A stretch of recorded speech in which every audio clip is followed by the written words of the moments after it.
but there is a steadiness, a constancy in your nature to where you can make and keep promises to yourself and to others, where you can treat others with kindness without capitulating your convictions. In short, to where you can begin to practice the other habits which build on top of it.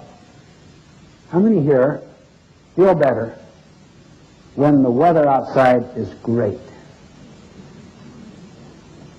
There's physiological reasons for that. Endorphins are released, chemical substances inside the mind through sunlight. How many do better when you feel better? That means we're reactive to the physical culture. If you were proactive, you would carry your weather within you, regardless of the physical culture.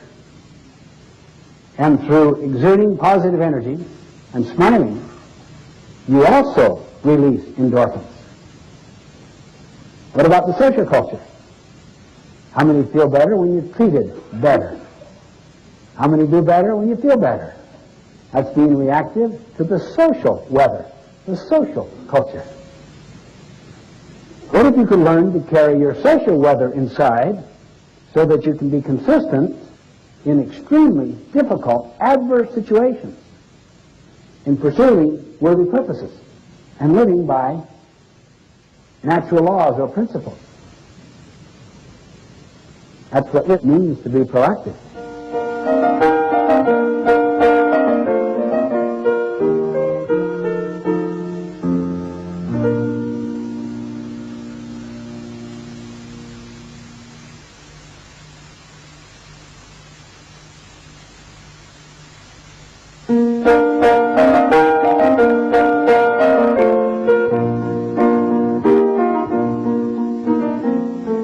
We're tested every day in 1,000 little ways, in the ordinary things.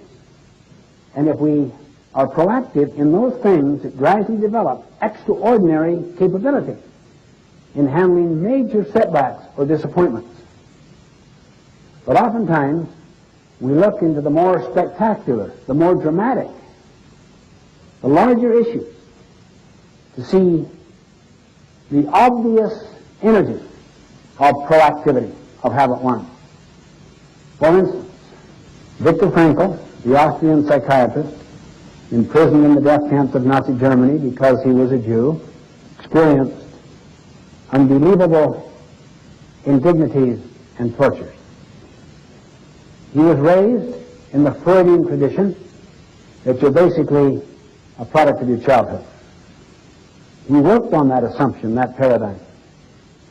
But while he was in the death camps, he began to observe some very interesting things. Some people were animals, others were saints, with the same circumstances. He himself experienced terrible things. Some of his own loved ones were cremated. He expected the same fate. For some reason, they saved him for experimental purposes.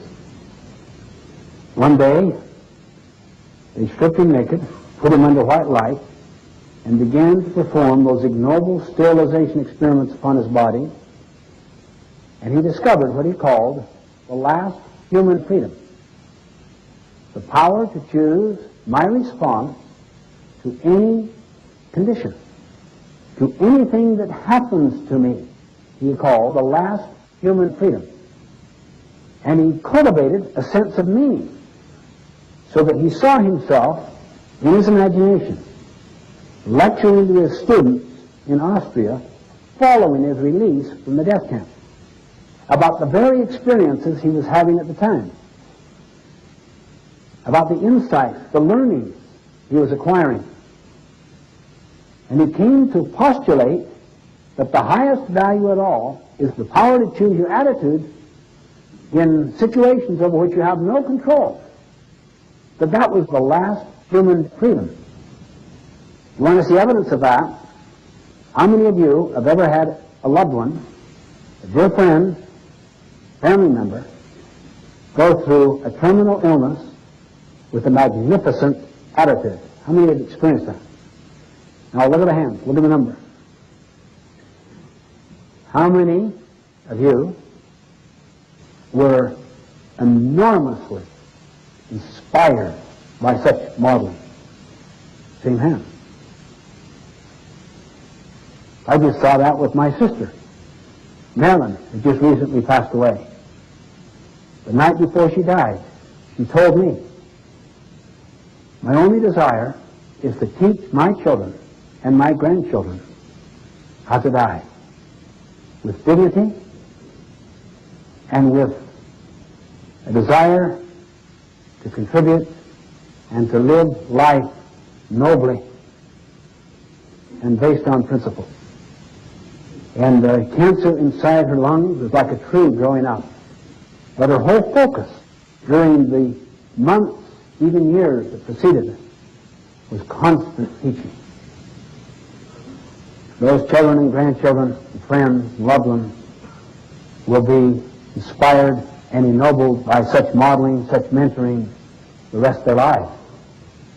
Between what happens to us, the stimulus, whatever has happened to us, or what is now happening to us, between that stimulus and our response is a space. In that space lies our power and our freedom to choose our response. In these choices lie our growth and our happiness. In other words, with the right choices, eventually the response we choose begins to influence the stimulus. This is what Viktor Frankl discovered. And through exercising his memory, that is his self-awareness,